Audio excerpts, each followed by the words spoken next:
Indicated मास।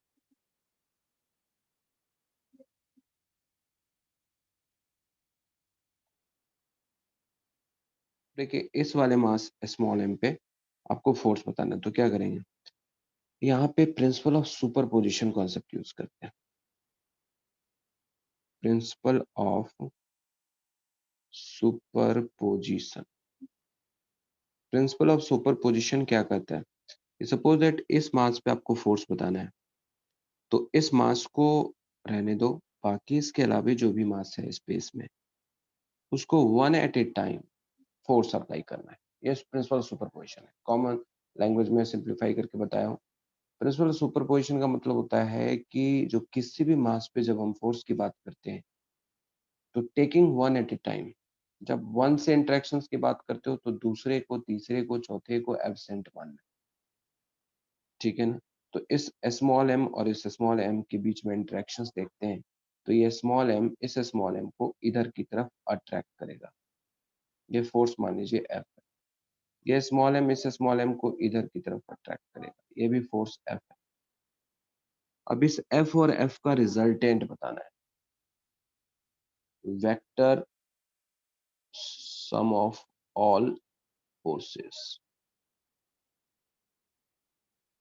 अब यहाँ पे एफ और एफ का रिजल्टेंट बताना है, सपोज ये एंगल थीटा है, ये एंगल थीटा है, तो जो रिजल्टेंट हो जाएगा F square plus F square plus two F square, two F into cos two theta. अब यहाँ पे two F square plus two F square cos two theta common ले लेते हैं। अब ये root two F into one plus cos two theta को क्या लिख सकते हैं, one plus cos two theta को टू कॉस स्क्वायर थीटा लिखते हैं, तो ये हो जाएगा root to cos theta, that is हो जाएगा टू एफ कॉस थीटा। वैसे समझो एफ का जो रिजल्टेंट आएगा, देखो वेक्टर फॉर्म में अगर हम बात करें तो एफ का एक कंपोनेंट इधर आएगा, एक कंपोनेंट इधर आएगा, उस तरह से एफ का एक कंपोनेंट इधर आएगा, एक कंपोनेंट इधर आएगा, एक कंपोनेंट इधर आएगा। तो देखो ये कंपोनेंट एक दूसरे को कैंसिल कर देंगे, तो ये अपना हो गया टू एफ कॉस थीटा। कोई दिक्कत है क्या? तो vector sum of the forces जब आप बात करते हैं, जैसे मान लीजिए कि फॉर एग्जांपल हमें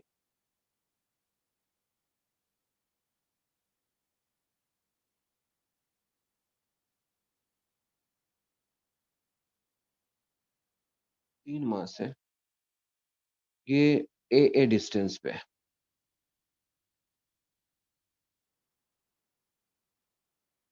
राइट। अब मैं बात कर रहा हूँ कि पॉइंट मास स्मॉल एम पे, पॉइंट मास स्मॉल एम पे क्या होगा फोर्स, तो क्या करेंगे, अब force on mass small M, तो इसके लिए जब भी हम बात करेंगे जैसे स्मॉल एम पे फोर्स बात करना है, तो एम इस एम मास को इधर की तरफ अट्रैक्ट करेगा, ये एम इस स्मॉल एम मास को इधर की तरफ अट्रैक्ट करेगा, ये दोनों फोर्स एफ और एफ है। इक्विलेटरल ट्रायंगल में ये 60 डिग्री होता है, तो रिजल्टेंट क्या हो जाएगा, F square plus two F square cos 60 one by two होता है, तो ये सब हो जाएगा रूट थ्री एफ।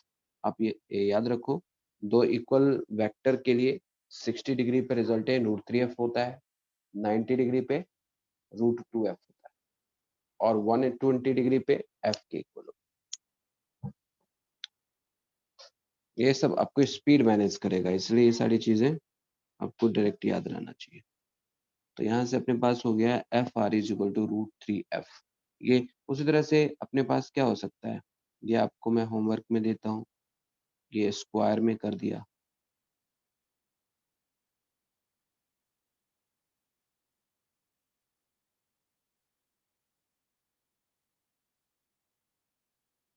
फिर से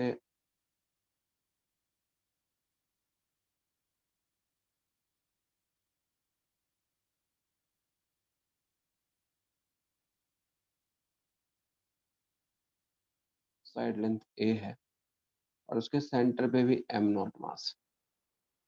तो इंडिकेटेड मास पे फोर्स बताना है, ये होमवर्क है। प्लस क्या है, एक और है अपने पास, ये आपको एक और क्वेश्चन है होमवर्क में, इसमें हेक्सागोन है।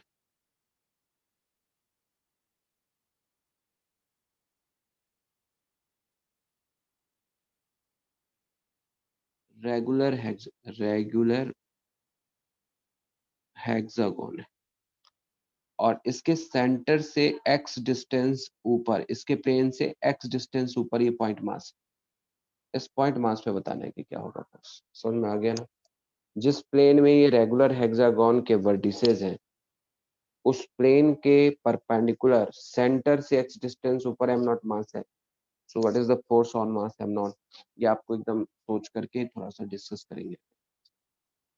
सर 120 और 180 पे कितना होता है फोर्स? 120 और 180 इक्वल फोर्स के लिए देखो, दो तीन चीज याद रखो। एफ और एफ मान लो कि दो फोर्स है, 60 डिग्री पे होगा, तो रिजल्टेंट डायरेक्टली याद रखो √3। फॉर्मूला तो वही रहेगा, A square B square two B cos. 120 पे ये एफ के इक्वल होगा, 90 डिग्री पे √2f। √2f होगा, 180 डिग्री पे 0, अपोजिट है ना। और कौन सा एंगल बोलिए?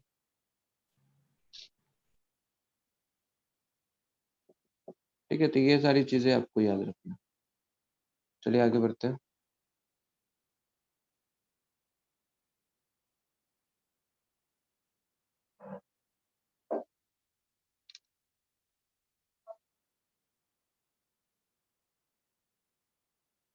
देखिए, force due to a group of masses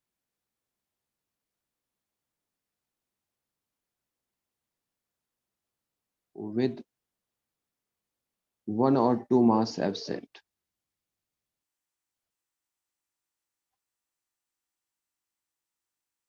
जैसे मान लो कि यहाँ पे हम बात करते हैं, एक रेगुलर हेक्सागोन है, तो regular hexagon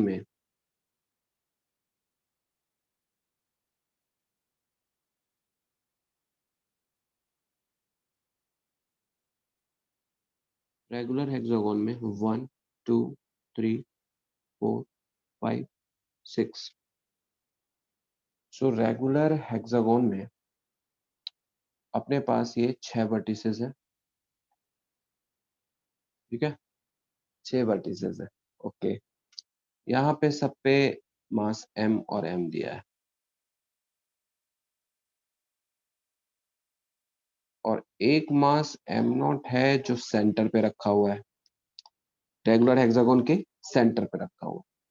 now you have to से what is the force on mass m not. अभी एक क्वेश्चन हमने आपको ये दिया था कि ये m नॉट मास को ये m मास इधर अट्रैक्ट करेगा, ये m नॉट मास को m मास इधर अट्रैक्ट करेगा, ये m नॉट मास को m इधर अट्रैक्ट करेगा, ये इधर करेगा, ये इधर करेगा, ये इधर। टोटल जो यहाँ पे देखो वेक्टर का कॉन्सेप्ट है, यदि equal force n coplanar forces separated y equal angles, यहाँ पे क्या है, 6 फोर्स है,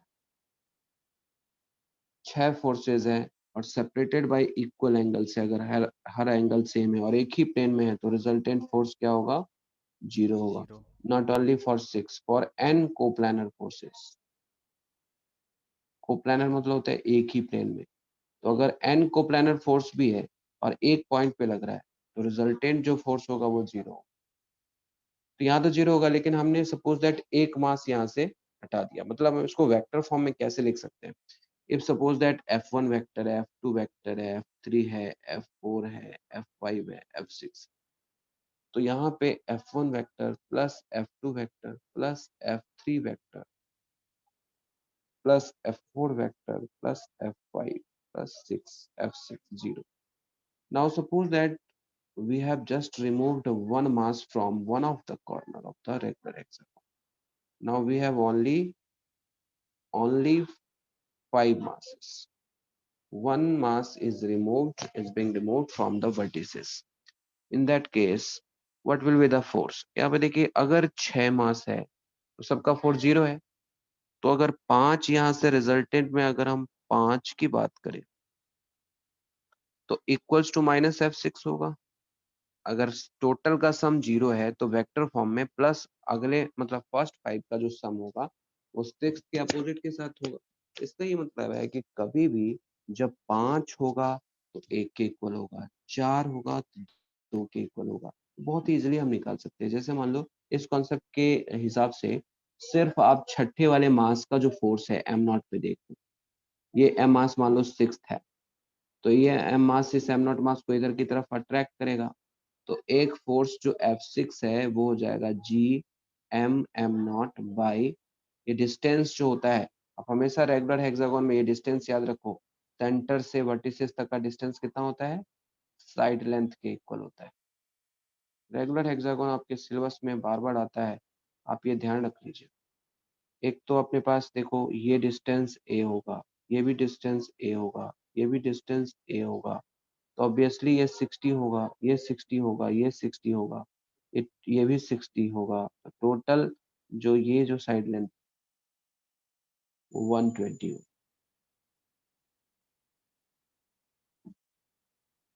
जी small M M not by A square, ये तो अपना फोर्स हो गया।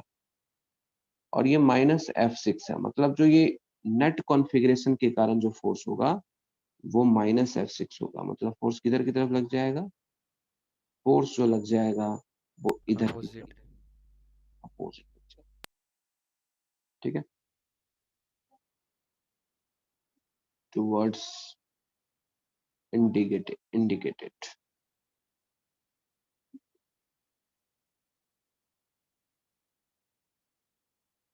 अब यहाँ पे आपके लिए होमवर्क है। यदि हम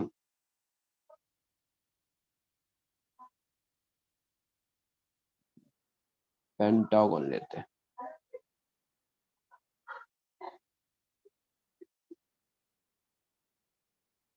ठीक है, 3 ही मास है, यहाँ से 2 हटा दिया, रेगुलर है, तो इसके सेंटर पे एम नॉट मास पे कितना फोर्स रहेगा?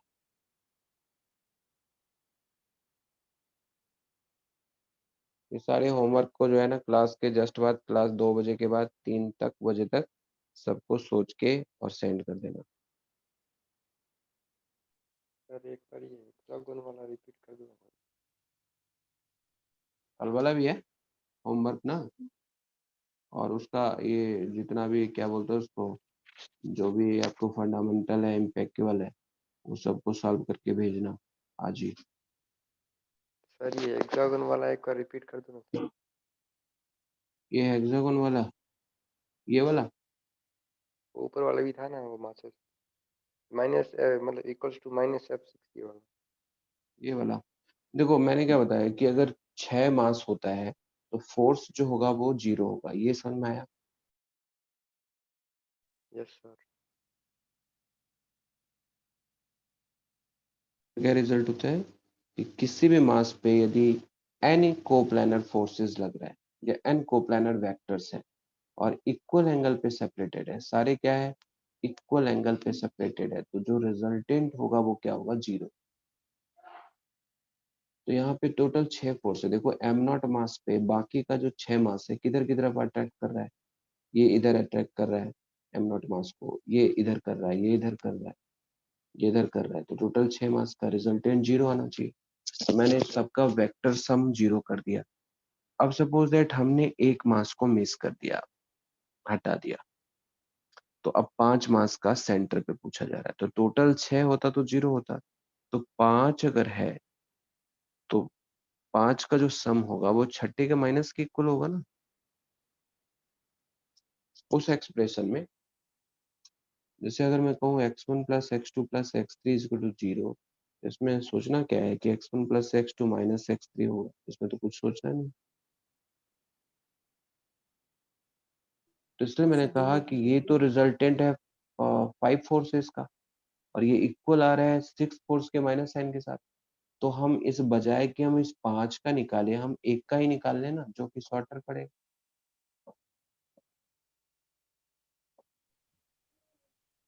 क्लियर है क्या? सर ये सर 2 मासेस रिमूव कर देता हूँ। 2 मास है तो F1 plus F2 plus F3 plus F4 plus F5 0 है, तो अब यहाँ पे 3 ही मास है, तो F1 plus F2 plus F3 is equal to हो जाएगा माइनस F2 माइनस F3, मतलब 2 मास राइट साइड में आ जाएगा ना। तो या तो अब 3 का निकालो या 2 का निकालो।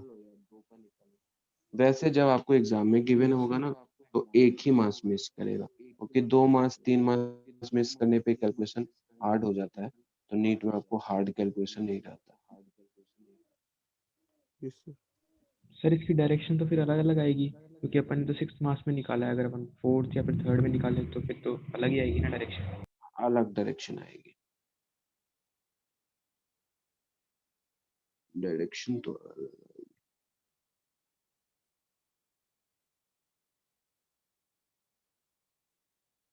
ओके।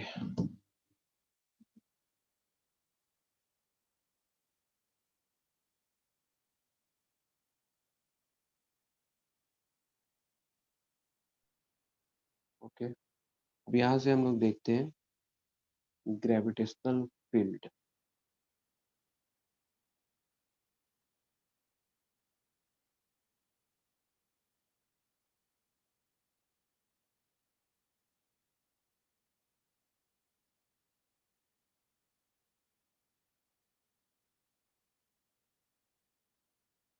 कि जो ग्रेविटेशनल फील्ड है, ग्रेविटेशनल फील्ड क्या होता है, हर मास का हर पोजीशन पे फोर्स अप्लाई करने से पहले एक फील्ड आता है। सपोज दैट ये ई आता है, इसको हम ग्रेविटेशनल फील्ड ई बोलते हैं। तो इस स्मॉल है मास का इस पॉइंट पी पे ग्रेविटेशनल फील्ड है। ओके, तो यहाँ पे हम क्या करते हैं, एक यूनिट मास अज्यूम करते हैं। यूनिट मास यहाँ पे इसको बोलते हैं टेस्ट मास। यूनिट मास मतलब 1 kg नहीं, so this mass is very small, ठीक है। तो रेफरेंस मास है इसको, जिसको हम यूनिट मास की तरह ट्रीट करते हैं। तो इसमें जो फोर्स एक्टिंग पर यूनिट मास होता है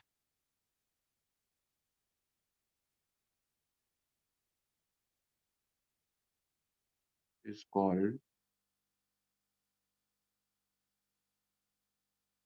ग्रेविटेशनल फील्ड, ठीक है। फोर्स एक्टिंग जो पर यूनिट मास होगा that is called gravitational field. So for example अगर मान लो r डिस्टेंस पे हमें इस सोर्स मास का, दिस इज सोर्स मास, और इस सोर्स मास का इस पॉइंट P पे आपको बताना है कि ग्रेविटेशनल फील्ड क्या होगा, तो that will be E equals to gm by r square.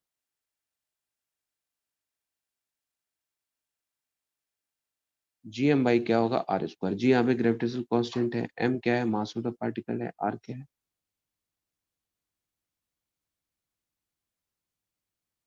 एक मिनट बच्चा, एक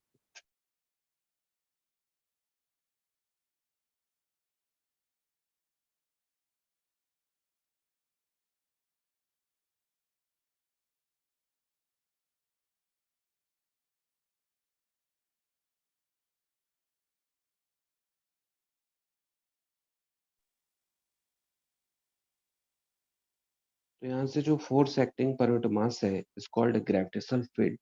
तो जब कभी भी ग्रेविटेशनल फील्ड है तो उसको फोर्स की तरह ही समझो, मतलब जहां पे फील्ड निकालना हो ना वहां पे आपको क्या करना है कि यूनिट मास अज्यूम कर लेना है जब कभी भी आपको क्वेश्चन में आता है। तो जब कभी भी आपको क्वेश्चन में आता है तो ग्रेविटेशनल फील्ड का, तो आप यहाँ पे क्या मान लोगे, ग्रेविटेशनल फील्ड में उस जिस पोजीशन पे आपको फील्ड पूछा जा रहा है वहां पे एक पॉइंट मास अज्यूम कर लोगे, और जिस तरह से फोर्स निकालते थे वैसे निकालेंगे। जैसे फॉर एग्जांपल यदि मैं बात करता हूँ यहाँ पे एम मास है और यहाँ पे एम मास है, 2 मास है। इसके सेंटर पे बताना है कि ग्रेविटेशनल फील्ड क्या हो। ये डिस्टेंस ए है और ये डिस्टेंस ए है, सेंटर पे ग्रेविटेशनल फील्ड बताना है, तो यहाँ पे यूनिट मास अज्यूम कर लिया। ये small M mass unit mass को इधर की तरफ अट्रैक्ट कर रहा है, ये स्मॉल एम मास इस यूनिट मास को इधर की तरफ अट्रैक्ट कर रहा है। ये दोनों फोर्स हमारा एफ और एफ है, और ये चूंकि फोर्स इक्वल है, मतलब फोर्स एक्टिंग पर यूनिट मास, फोर्स ही फील्ड होता है फॉर यूनिट मास। क्लियर? तो यहाँ पे ग्रेविटेशनल फील्ड ई क्या होगा? 0 होगा। ठीक है, इस पॉइंट को समझ लीजिएगा। अब जैसे मान लीजिए कि मैंने आपसे कहा एक एम मास है, इधर एक एम नॉट मास है, इधर एक एम मास है, और मैंने आपसे पूछा कि 90 डिग्री है और ये साइड लेंथ ए है। मैंने इस पॉइंट पे आपसे पूछा कि क्या होगा ग्रेविटेशनल फील्ड।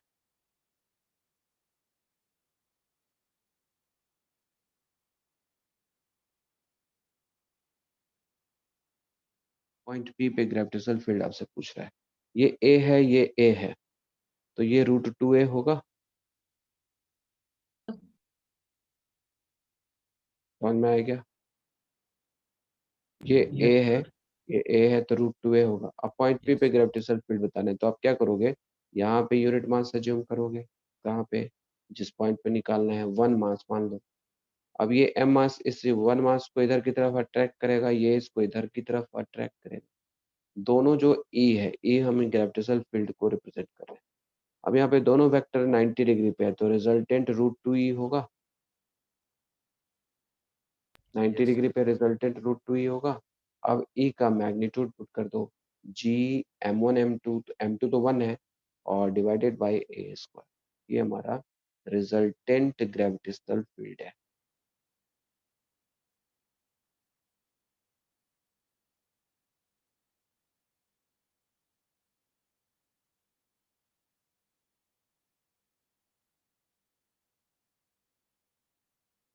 इसमें इसके बेस पे मान लीजिए एम मास है, इधर एम मास है, इधर एम मास है, इधर एम मास है, साइड लेंथ इसका क्या है? ए है।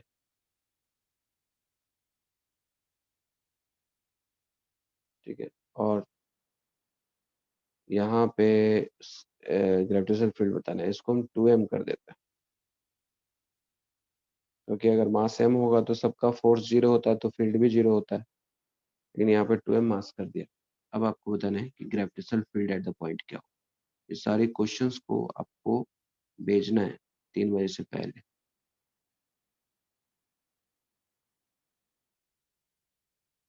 देखो, एक क्वेश्चन बहुत ही अक्सर एक क्वेश्चन आता है कि एक m मास को 2 पार्ट में डिवाइड कर दिया, x में और m-x, और इन मास को r डिस्टेंस पे रख दिया। तो बताना है कि x की वैल्यू क्या होगी जिससे कि दोनों के बीच में लगने वाला फोर्स इक्वल। तो ये फोर्स इक्वल तभी होता है for force maximum, this mass should be equal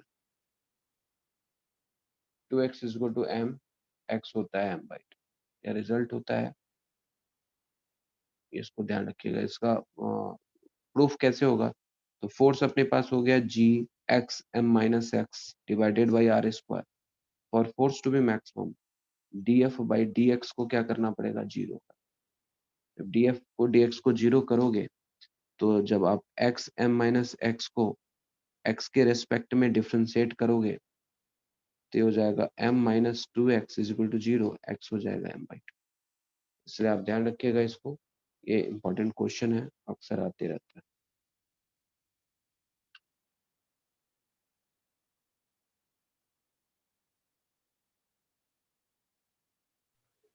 sir एक बार उसका स्क्रीनशॉट लेना था। ये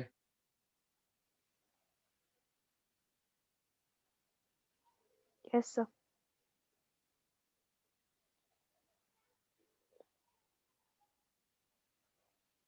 ओके, अब यहाँ पे देखते हैं ग्रेविटेशनल फील्ड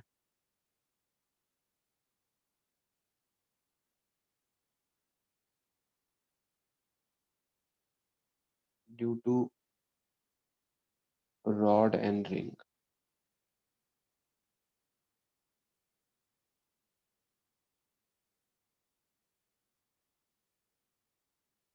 अब यहाँ पे देखिए रॉड के लिए यदि मैं बात करूं आर डिस्टेंस पे ग्रेविटेशनल फील्ड तो कैसे करेंगे। जैसे मान लीजिए अपने पास कोई रॉड है, मास m है, लेंथ l है, और यहाँ से आर डिस्टेंस पे पॉइंट P पे आपको ग्रेविटेशनल फील्ड बताना है। तो क्या करना है, यूनिट मास यहाँ ज्यूम कर लेते हैं।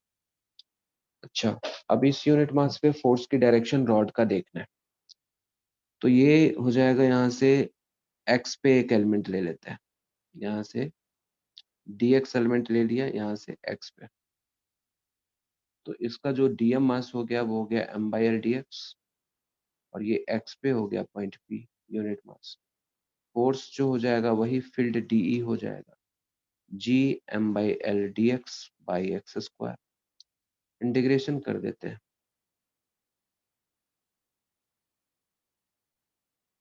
g capital M/L dx x square minus 1/x, और दैट विल बी जी, कहाँ से कहाँ लिमिट दे दे, r से r प्लस l। ठीक वैसा ही जिसमें था ना पहले, तो वैसा ही तो होगा। वहां पर भी अगर आप यूनिट मास पुट कर दोगे तो सेम रिजल्ट आएगा। ये फील्ड हो गया E, ये एक्सियल पॉइंट हो गया। और उसी तरह से मान लीजिए ये एक्सियल, यदि रॉड के इक्वेटोरियल पोजीशन पे आप बात करते हो, पॉइंट P r डिस्टेंस, ये यहाँ पे क्या है, L/2 है, और ये भी L/2 है। पॉइंट P पे आपको बताना है इक्वेटोरियल,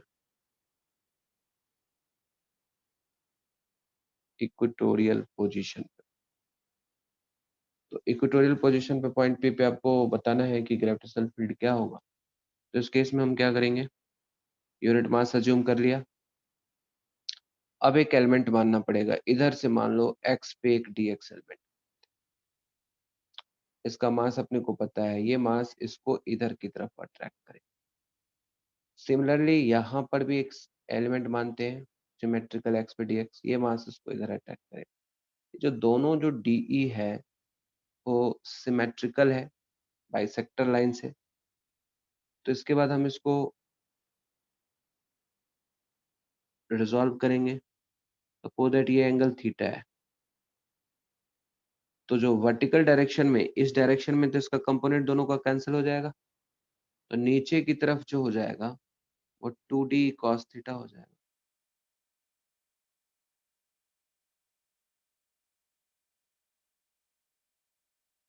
y के डायरेक्शन में फोर्स होगा। DE को क्या लिख सकते हैं, g इंटू dm, dm हो गया m/l/dx, ठीक है, g dm डिवाइडेड बाय, देखो यहाँ से यहाँ तक डिस्टेंस कितना हो जाएगा, X square plus R square करो। देखो इसके रिजल्ट्स को आप ज्यादा मैं डिराइव करता हूँ, बट आप रिजल्ट पे फोकस करना। रॉड और रिंग, रॉड और इक्वेटोरियल वाले और एक्सियल पोजीशन पे आप फॉर्मूला पे कंसंट्रेट करो। यदि आपको इंटीग्रेशन वगैरह में उतनी तकलीफ होती है तो कोई दिक्कत नहीं है, आपको देखो एग्जाम क्वालिफाई करना है और डेरिवेशंस तो आएगा नहीं। सर ये जो पहले निकाला था ये एक्सेल के लिए था क्या?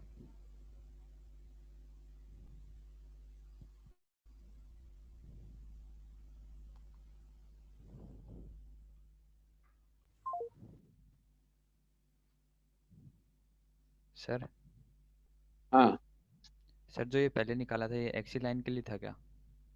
एक्सियल, एक्सियल मतलब होता है रॉड के लेंथ के अलोंग जब कोई पॉइंट होता है तो उसको एक्सियल। Yes sir.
ठीक है,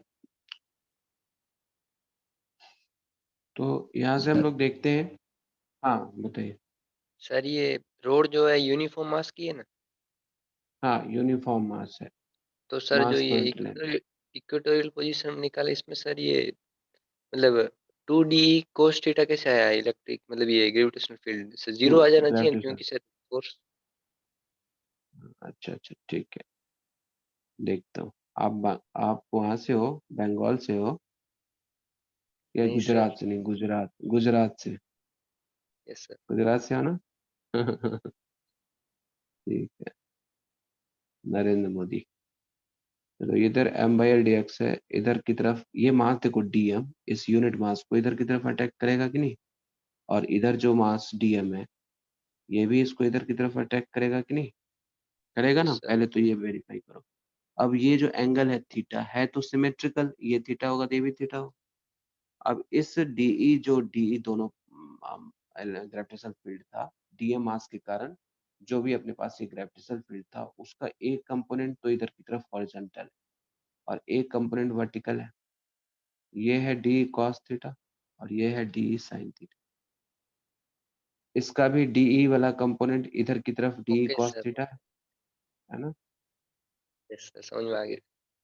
हाँ, तो इसलिए मुझे ऐसा लगा 12th में पढ़े होंगे तो आप इस टाइप का तो बहुत सारा देखते हैं। नहीं सर वो तो टू डी, कंपोनेंट भूल गया मैं। हाँ ठीक है ओके। तो 2gm m by l dx under root X square plus R square और इंटू अपने पास जब देखते हैं तो इंटू कॉस थीटा। तो जो नेट यहाँ पे जो ग्रेविटेशनल फील्ड ई होता है वो डी का इंटीग्रेशन होता है, तो ये हो जाता है G capital M by L और कॉस थीटा, तो यहाँ पे D X by X square plus R square का रूट और कॉस थीटा। यहाँ पे थीटा भी वेरिएबल है, ध्यान रखिएगा, थीटा भी यहाँ पे वेरिएबल है क्योंकि थीटा यहाँ पे जैसे जैसे एलिमेंट्स कवर होगा, यहाँ के लिए कुछ अलग थीटा होगा, यहाँ के लिए अलग थीटा होगा, तो इंटीग्रेशन में दोनों को रखना पड़ेगा। अब देखिए, जो मैं आपको इसका एक फाइनल रिजल्ट देता हूँ जो आपको थोड़ा सा आसान कर, तो इंटीग्रेट करेंगे, इंटीग्रेशन में अभी आपको नहीं पढ़ना है, हम इसको रिजल्ट देते हैं आपको, हर थीटा के टर्म में आपको रिजल्ट देते हैं।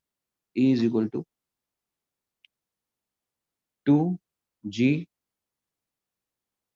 Lambda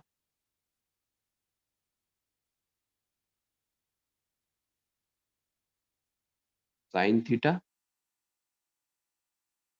upon are.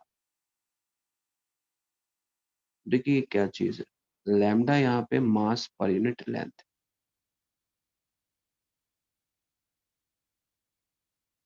ठीक है, और आर तो अपने को पता है डिस्टेंस। जैसे मान लीजिए कि मैंने आपसे कहा एक रॉड है और यहाँ पे पॉइंट पी पे ग्रेविटेशनल फील्ड बताना है, इस फॉर्मूला का डायरेक्ट यूज करना है। ये फॉर्मूला कहाँ से आएगा? इसको आप इंटीग्रेट करो तो ये फॉर्मूला आएगा, ठीक है। अब अपने पास पॉइंट पी है, पॉइंट पी पे आपको ग्रेविटेशनल फील्ड बताना है, तो हम क्या करेंगे, ये एंगल मेजर कर लेंगे, कोई भी एक एंगल एक साइड का, और ये थीटा यहाँ पे पुट कर देंगे। यदि अपने को ये आर पता है और ये अगर L/2 पता है तो यहाँ से tan थीटा मिल जाएगा। तो या तो L और R की वैल्यू गिवन होगी या तो थीटा की वैल्यू गिवन होगी, तो आप इस फॉर्मूला को लगा करके इजिली कर सकते हैं। ये फॉर्मूला अपने बहुत काम का है ताकि हम किसी भी रिजल्ट्स में इसको लगा सकते हैं। जैसे फॉर एग्जांपल रॉड को ना दे करके रिंग दे दिया, अब मैं इसमें बात करता हूँ। से एक बार ऊपर करो।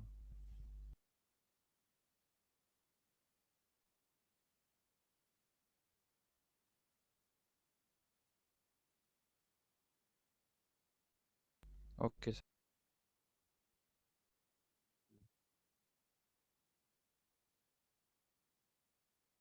अब एक चीज यहाँ पे देखिएगा,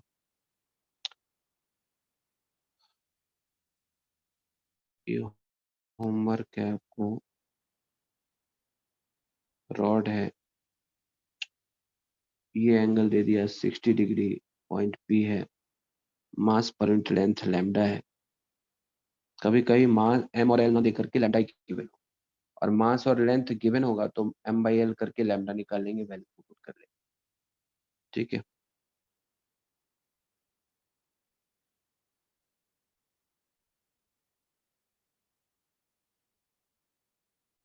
मान लीजिए एक रॉड ए बी है। इस केस में देखिए कैसे करेंगे।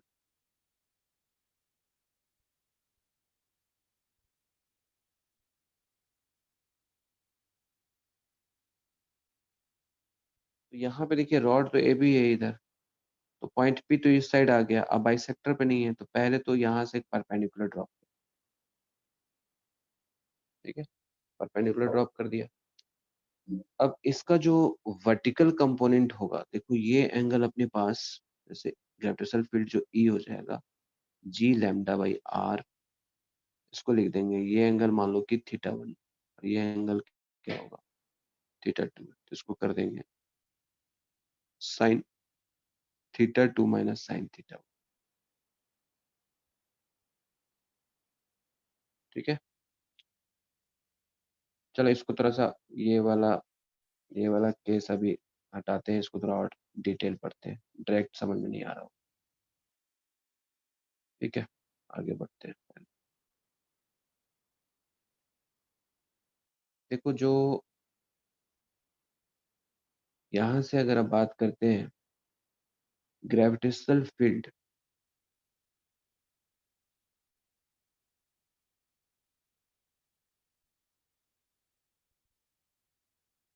Gravitational field due to ring and arc at centre, ये आपको बताना है। जैसे अब रिंग या आर्क के कारण सेंटर पे बताना है क्या होगा। ठीक है, तो इस केस में अपने पास जो फॉर्मूला होगा वो कुछ इस तरह का होगा। जैसे मान लीजिए कि रिंग के कारण या आर्क के कारण सेंटर पे बताना है, तो मान लीजिए कि रिंग दिया है, या टोटल रेडियस आर दे देगा और मास दे देगा, तो लैम्डा जो हो जाएगा m/2πr हो जाएगा। ये समझ में आया कि नहीं, पूछ लीजिए, कोई डाउट है। मास टोटल रिंग का मास m है, रेडियस r है, तो सरकमफेरेंशियल लेंथ कितना हो जाएगा 2πr, तो m/2πr लैम्डा हो जाएगा। क्लियर। अब यहाँ से बताना है कि इसके सेंटर पे ग्रेविटेशनल फील्ड क्या होगा। तो देखिए हर पॉइंट मास यहाँ पे ज्यूम जब करेंगे तो उसके अपोजिट एक पॉइंट मास मिल रहा है, तो यहाँ पे यूनिट मास को ये इधर अट्रैक्ट कर रहा है, तो ये इसको इधर अट्रैक्ट कर दे रहा है, तो फील्ड तो जीरो हो जाएगा ना। हर पॉइंट मास का अपना यस एक सर। अपोजिट पॉइंट मास मिलेगा, तो ग्रेविटेशनल फील्ड ई क्या होगा, जीरो होगा। इसको अगर हम फॉर्मूला से पुट करना चाहें तो हो जाएगा 2g lambda by R sign, यहाँ पे क्या हो जाएगा, देखो 360 टोटल एंगल क्या होता है, एक्चुअल फॉर्मूला देखिए क्या होता है किसी भी आर्क के लिए। पे मान लीजिए कि एंगल 2 थीटा बनाता है, लैम्डा ये आर डिस्टेंस है, आर्क यहाँ पे इसके सेंटर पे आपको बताना है, तो ये जो फॉर्मूला होता है 2g lambda by R sine theta होता है, तो टोटल एंगल का हाफ होता है। अब अगर ये कंप्लीट सर्कल होगा तो टोटल 360 हो गया, तो उसका हाफ होता है साइन 180 डिग्री, साइन 180 डिग्री क्या होता है, जीरो, तो ग्रेविटेशनल फील्ड इसके कारण क्या हो गया, जीरो। तो फॉर्मूला 0। से ही पता चल रहा है। जैसे मान लीजिए मैंने आपसे कहा कि एक सर्कल ले लिया और इसका सिर्फ एक क्वार्टर पार्ट ले लिया, लैम्डा आपको पता है, या तो आपने निकाल लिया या तो आपको पता है, पहले से क्वेश्चन दिया हुआ है। अब आपको बताना है रेडियस आर दिया हुआ है, इसका इस पॉइंट पे क्या होगा ग्रेविटेशन, कैसे निकालोगे। इसका अपने पास टोटल एंगल देखो, क्या करते हैं, जैसे कोई भी आर्क होता है तो इसके एंड पॉइंट को लेकर के और पॉइंट पी को, दोनों को पहले ज्वाइन कर देते हैं, जहाँ पे ग्रेविटेशनल फील्ड निकालना है उसको ज्वाइन कर देते हैं, और फिर ये टोटल एंगल देखिए, ये टोटल एंगल मान लो ये अल्फा है, मान लो अल्फा, तो इस वाले फॉर्मूला में जो ई लेते हैं वो लेते हैं 2g lambda by R sine alpha by two. Clear है क्या, टोटल एंगल अल्फा/2 ले लेते हैं, तो यहाँ से अपने पास क्वार्टर सर्कल के लिए क्या हो जाएगा, ये 90 डिग्री है तो ये 45 डिग्री हो गया, तो ये हो जाएगा यहाँ से 2g lambda by r sine 45 degree, 45। तो ये हो जाएगा yes root sir. 2g lambda by r। Sine 45 1/√2 होता है, तो √2 से 2 के कैंसिल हो गया, 2/√2। कैलकुलेशन में आप लोगों को कभी कोई समझ में नहीं आता रहता है, तो नहीं आए तो कोई बात नहीं, कभी कभार दोस्त से भी पूछ लिया करते हैं, इसलिए दोस्त तो एक रखिए ही। हाँ, सर ये अल्फा/2 कैसे आया है बताना एक बार। α/2 कैसे आया, पहले तो इसका जवाब तो डेरिवेशन है कि कैसे आया, लेकिन मैं इसमें प्रोसेस बता देता हूँ, उसकी आपको जरूरत नहीं है, डेरिवेशन रिपीटर्स को डेरिवेशन की जरूरत नहीं, ठीक है। तो बोलोगे तो इमोशनल करोगे तो प्रूफ करना शुरू कर दूंगा, तो सबको नींद आ जाएगी। लेकिन ये मैं बता रहा हूँ कैसे है। देखो कोई भी आर्क है ना, कोई भी आर्क, कोई भी आर्क अगर ए भी है और इसका मान लीजिए कि आपको बताना है सेंटर पे, इस सर्कल कंप्लीट करके देखेंगे तो ये तो सर्कल होगा ना कंप्लीट, इसका अपना एक सेंटर होगा, मान लो ये सेंटर है,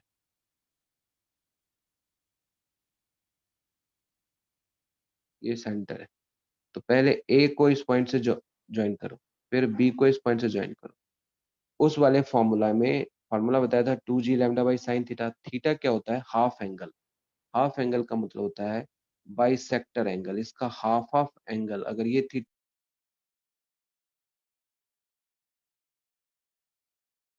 सर म्यूट हो गया। ठीक है, यस सर। समझ में आया। तो इसका मतलब है टोटल एंगल अगर अल्फा है तो उसका हाफ एंगल लेना पड़ेगा ना। देखो इधर 2 थीटा है तो थीटा लिया है, तो अगर ये सर टोटल एक एंगल अल्फा है तो अल्फा बाई 2 लेंगे। सर एक के लिए हाफ आपको लेना पड़ेगा। हाँ हाँ हाफ लेना पड़ेगा। जैसे फॉर एग्जाम्पल ठीक। इसको आप समझिए,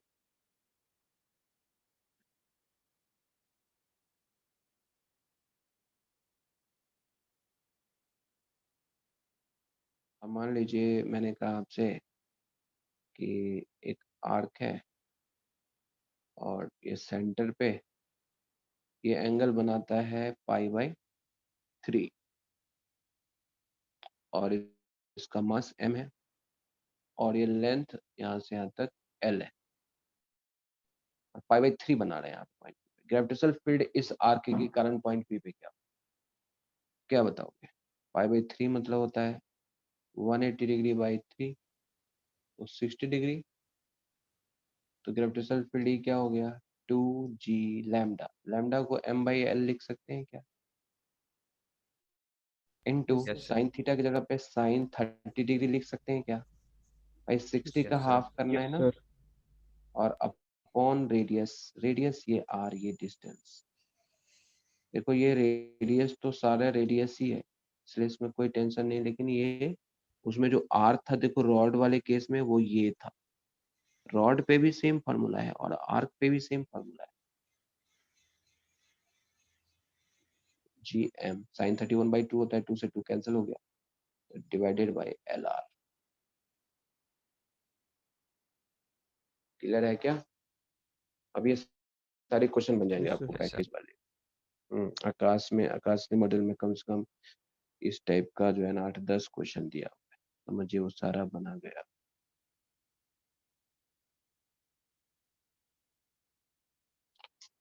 ओके, अब देखिए कोई भी जो सर्कुलर रिंग है उसका एक्सियल पॉइंट पे क्या होता है,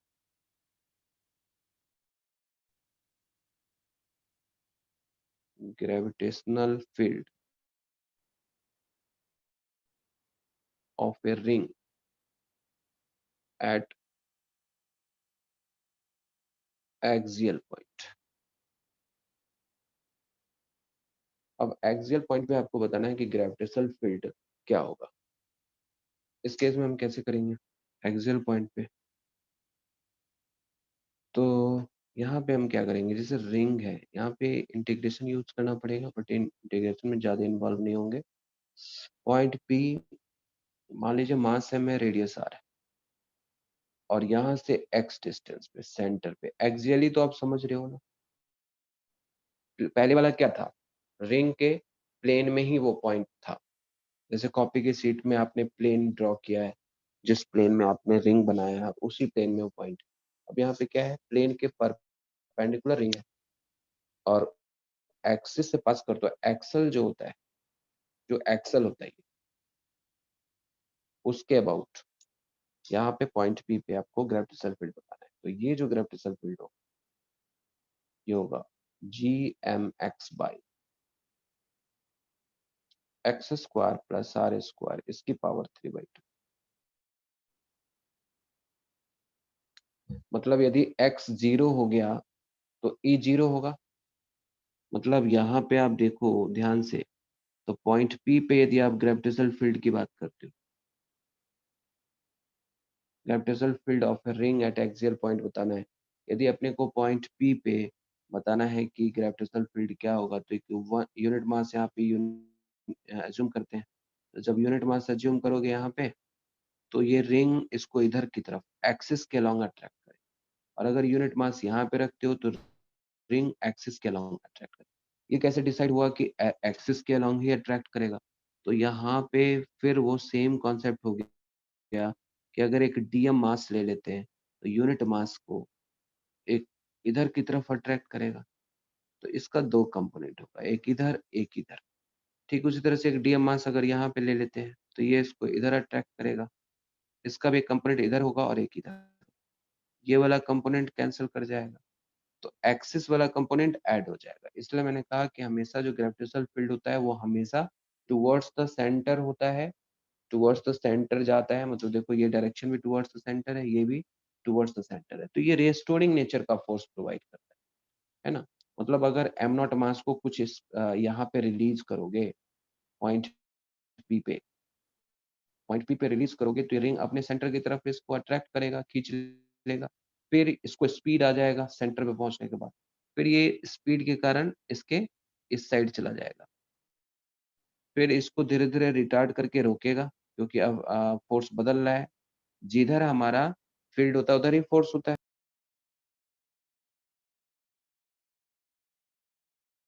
यस सर। डायरेक्शन चेंज होगा तो हमारा फोर्स की डायरेक्शन भी चेंज कर जाएगा। तो यहाँ पे E is equal to G M X by X square plus R square की पावर 3/2 है। If x is equal to 0 then gravitational field is 0। तो कह रहा है कि यहाँ पे x, चूंकि ग्रेविटेशनल फील्ड x का फंक्शन है, तो मैक्सिमम कहीं पे किसी पॉइंट पे होता है। ग्रेविटेशनल फील्ड किसी पॉइंट पे मैक्सिमम होता है, तो ये पॉइंट कौन सा होता है? ये पॉइंट होता है x is equal two plus minus r/√2। तो देखिए इसका ग्राफ जब आप प्लॉट करेंगे ना, तो ग्राफ ये इस तरह का x 0 पे E और x का ग्राफ प्लॉट कर रहा हूँ। 0 पे 0 होता है, फिर ये ग्राफ ऐसे मैक्सिमम होके ऐसे देखो, ये टेंड कर रहा है, कट नहीं कर रहा है। मतलब अगर x इन्फिनेटिव है तो ग्रेविटेशनल फील्ड टेंडिंग टू 0 है, और यहाँ पे ये x is equal to r/√2 है। मतलब r/√2 का मतलब है सेंटर से और पॉइंट P के बीच में कोई एक ऐसा पॉइंट मिलेगा जहां पे ग्रेविटेशनल फील्ड मैक्सिमम है।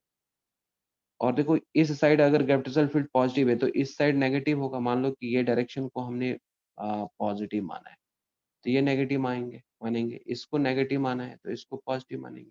तो इसलिए जो दूसरा पैटर्न होगा इस साइड वाला वो ऐसे होगा।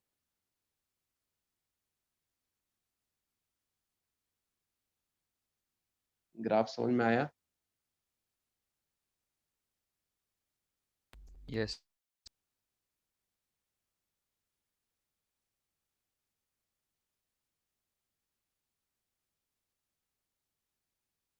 आपको इसमें होमवर्क दे देगा। जैसे मान लो रिंग है, इसकी रेडियस दे दिया, सर ये r/√2 है क्या? की रेडियस दे दिया 3√2। बताना है x डिस्टेंस पे m नॉट मास को रखते हैं, find the value of x where find the value of x where m naught mass experiences maximum obviously x equal to r by root two होगा, रेडियस दिया हुआ है, रूट टू से divide कर दो। नोट्स जब बनाओगे ना तो उसको कंप्लीट करना है। ये मैं इसलिए देना शुरू कर दिया, बहुत सारे बच्चे नोट्स नहीं बना रहे हैं, तो इसको साथ साथ नोट्स में इंक्लूड करते रहे और पढ़ना ही पड़ेगा। 2-2 दिन 3-3 दिन बाद कुछ बच्चे पढ़ाई कर रहे हैं फिजिक्स की, और रेगुलर पढ़ाई करना है फिजिक्स, वैसे तो ऑल सब्जेक्ट करना। ठीक है, तो यहाँ से रिंग के लिए मैंने आपको बता दिया, रॉड के लिए हो गया, एक्सियल हो गया, इक्वेटोरियल हो गया, ये सारे पॉइंट फिनिश्ड है। आर्क, सेक्टर, कुछ भी आपसे पूछे तो आप कर सकते हो। एक इसमें infinite rod and semi infinite rod.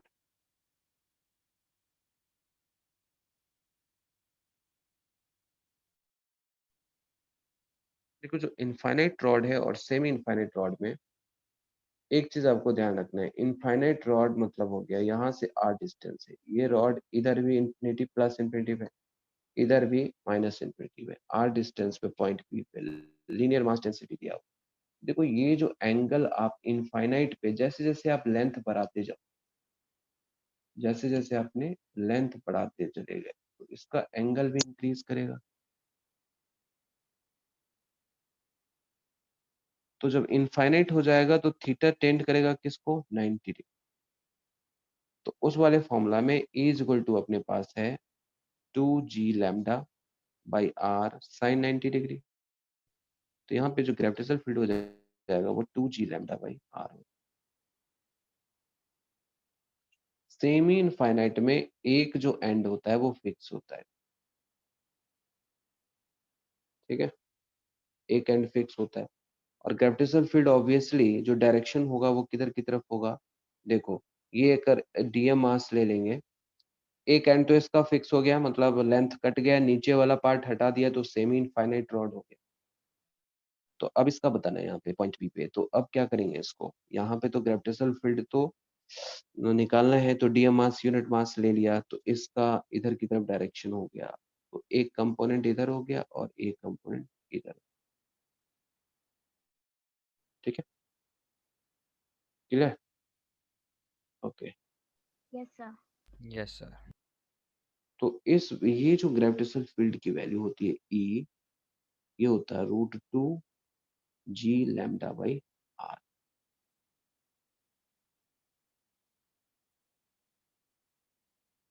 √2g lambda by R होता है। बाकी जो बचा हुआ केस है ना वो हम इलेक्ट्रोस्टैटिक्स में देखेंगे, वो फिर वो परफेक्ट हो जाएगा, क्योंकि सिर्फ इलेक्ट्रोस्टैटिक्स में और कोई फर्क नहीं है, जी की जगह पे के डाल दो। यहाँ पे क्या है, अगर मैं सेम केस होता, इस यस रॉड सर। पे चार्ज होता और आपको ग्रेविटेशनल फील्ड की जगह पे अगर इलेक्ट्रिक फील्ड पूछा जाता तो सेम रिजल्ट होता, जी की जगह पे के आ जाता है, 2k लैम्डा बाई आर, बस। Yes sir.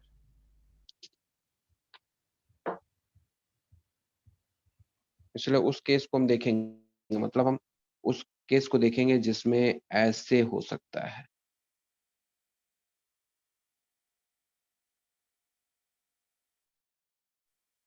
ये भी इन्फिनिटिव को है, ये भी इन्फिनिटिव,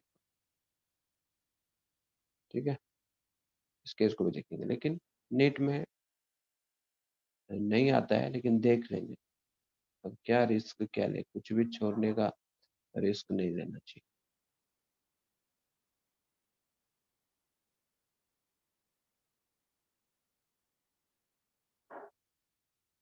अब देखते हैं हम लोग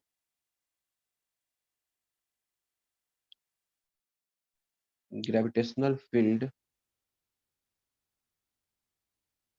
due to sphere and spherical cell.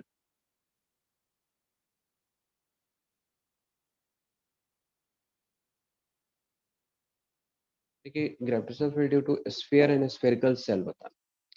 अब यहाँ पे देखिए, इसमें हमारे पास जो थ्योरम होता है, इंटीग्रेशन को अभी हम फिर प्रोवाइड करेंगे, बट इसमें हम शेल थ्योरम के थ्रू जानेंगे कि ग्रेविटेशनल फील्ड हम स्फीयर के कारण कैसे निकालें।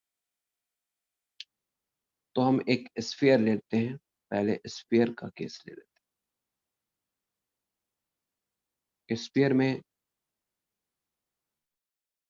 इसका मास सेम है और इसका सेंटर रेडियस इसकी r है। इसके सेंटर से r डिस्टेंस पे पहला पॉइंट है। इसका मतलब फर्स्ट केस हो गया ये, जहां पे पॉइंट P पे ग्रेविटेशनल फील्ड बताना है r greater than capital R। इस केस में according to shell theorem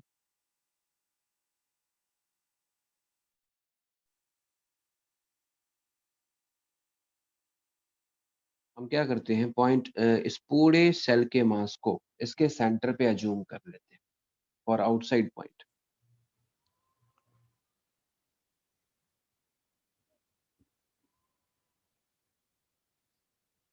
The whole mass is supposed to be at center। अब हम सारे मास को यहाँ पे सेंटर पे अज्यूम कर लेंगे और तब यहाँ से r डिस्टेंस पे gravitational field E is equal to gm/r² होगा, जैसा कि पहले हम देख चुके। gm/r² होगा, right. For outside point the whole mass is suppose to be at centre. अब इसमें गॉस एनालॉग हम देखते हैं। एक्चुअली इस गॉस एनालॉग से सेल थ्योरम को हम समझ सकते हैं। जैसे आपको कोई भी स्फीयर है और इससे r डिस्टेंस पे पॉइंट P पे आपको बताना है कि क्या होगा, तो पॉइंट P से पास करता हुआ एक सेल बना,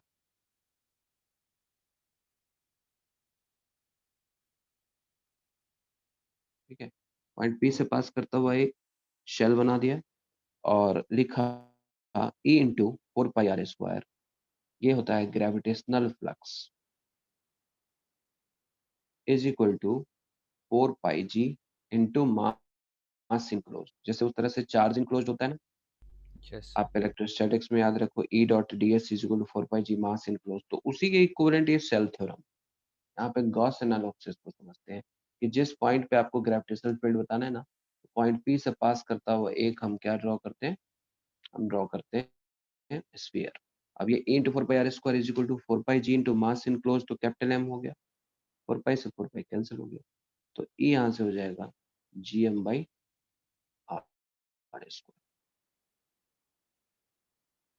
क्लियर है? Yes sir. Yes. Yes sir yes yes sir. अब जैसे मान लीजिए कि सेकंड पॉइंट देखते हैं, सर टाइम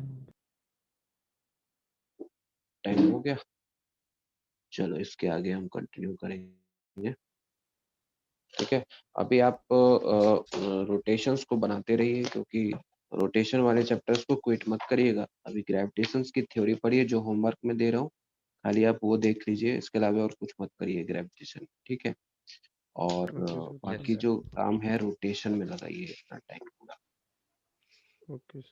रोटेशन में लगाइए। और एक जो टेस्ट है आपका एग्जाम आने वाला, उसमें ध्यान दीजिए। Okay, thank you so much, thank you see you sir. In the thank next you sir. Class. Bye. Thank you sir. Thank you sir. Okay, thank you so much and take care. Sir yes, sir वो कल वाली class के notes मिल सकते हैं क्या? Screenshot ले लो, अभी ले सकते हो क्या? नहीं सर। क्यों, अभी क्लास है इसलिए? अभी तो 11:30 से क्लास है। सर पता नहीं इस पीसी पे का स्क्रीनशॉट होता ही नहीं है। स्क्रीनशॉट नहीं होता है, किसी से पूछो ना, बता दे। टेक्निकल होता तो होगा। लैपटॉप है या मोबाइल है? सर लैपटॉप ही है। लैपटॉप पे होता है ना एक, आपने हाँ वो होता है ना, विंडोज का साइन होता है ना, और फिर प्रिंट स्क्वायर, प्रिंट सिस्टम होता है, हाँ हाँ सर। उसमें एक साथ दबाओगे तो स्क्रीनशॉट होता है लैपटॉप में। सर देखते हैं। एक बार वो चीज देख लो, क्योंकि वो उसकी जरूरत पड़ेगी।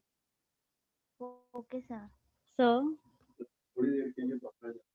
सर हाँ, सर मैंने आपसे रिकॉर्डिंग करने को कहा था कल की क्लास की, ठीक है बेटा, है तो सर मैं कर दिया क्या वो था। आप अपलोड कर? अच्छा ठीक है सर, हाँ थैंक हाँ यू हाँ, सर। ठीक है, ओके। उमर सर।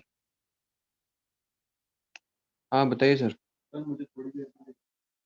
अरे सर ये यहीं पे हैं क्या आप आज? बैठे हैं 2 मिनट बात करिए। कहीं अर्जेंट थे क्या? हाँ सर, वो मेरी वाइफ की जो बहन है उनके साथ फ्रेंड आ रहे हैं, तो अभी निकल रहे हैं। ठीक है, रेडी से फिर एक बार मिलिएगा आपसे। ठीक। ओके।